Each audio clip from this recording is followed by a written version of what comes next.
इधर भाजपा अल्पसंख्यक मोर्चा के राष्ट्रीय अध्यक्ष जमाल सिद्दीकी ने मुंसिफ टीवी से एक्सक्लूसिव बातचीत की। उन्होंने कहा कि प्रधानमंत्री के सुपर पावर बनाने के काम को अच्छा सहयोग मिल रहा है। इस वक्त हमारे साथ भाजपा अल्पसंख्यक मोर्चा के राष्ट्रीय अध्यक्ष जमाल सिद्दीकी मौजूद हैं।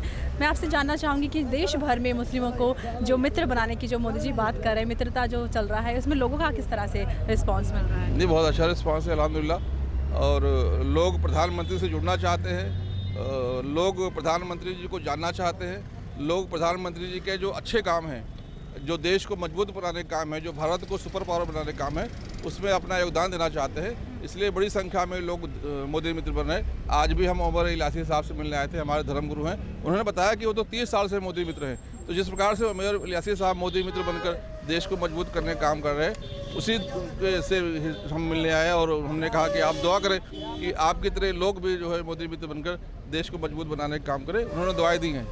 तो आने वाले जो चुनाव हैं 2024 में, क्या इस मोदी मित्रता से उस पर क्या कुछ असर पड़ेगा? नहीं, चुनाव का कोई मामला नहीं है। ये तो देश को मजबूत बनाने का काम है। जो प्रधानमंत्री जी देश को सुपर पावर बनाना चाहते हैं, उसमें लोगों का योगदान मिले, उसके लिए सर्कस है पूरा। ठीक है, बहुत शुक्रिया बात करने के लिए। तो इस वक्त हमारे साथ मौजूद है जमाल सिद्दीकी। कैमरा पर्सन बलवंत सिंह के साथ गुलिशा, मुंसिफ टीवी।